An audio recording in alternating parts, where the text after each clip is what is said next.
அமைக்கப்பட்டுள்ளது. சாட்டை தமிழ் சமூக ஊடகங்கள் மூலமாகவும் தொலைக்காட்சிகள் மூலமாகவும் இணைந்திருக்கும் அன்பர்கள் அனைவரையும் மீண்டும் ஒரு முறை வரவேற்கின்றேன். ஐயா திரு சாட்டை துரைமுருகன் அவர்கள் உங்களுடைய கேள்விகளை அனுப்பியிருக்கிறீர்கள். நிச்சயமாக அவைகளுக்கு பதிலளிக்கின்றேன். உங்களையும் வணங்குகின்றேன். அடுத்த சில கேள்விகள் ஐயா சாட்டை துரைமுருகன் அவர்கள் அனுப்பியிருக்கீங்க.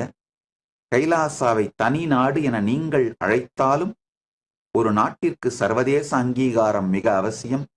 கைலாசாவிற்கு சர்வதேச அங்கீகாரம் கிடைக்கும் என நினைக்கிறீர்களா அப்படின்னு கேட்டிருக்கீங்க. ஐயா, இந்த சர்வதேச அங்கீகாரம் பற்றிய சில தெளிவு நம்ம எல்லாருக்கும் தெரியணும். முதல் விஷயம், ஐநா சபை எந்த நாட்டையும் அங்கீகரிப்பதில்லை. அவங்களுடைய ஐநா சபையோட சார்ட்டரை நீங்க எல்லாரும் போய் படிச்சு பாருங்க. இங்க வேணா அந்த சார்ட்டரை ப்ரொஜெக்ட் பண்றேன். ஐநா சபை எந்த நாட்டையும் அங்கீகரிப்பதில்லை. மான்டன் படி, the political existence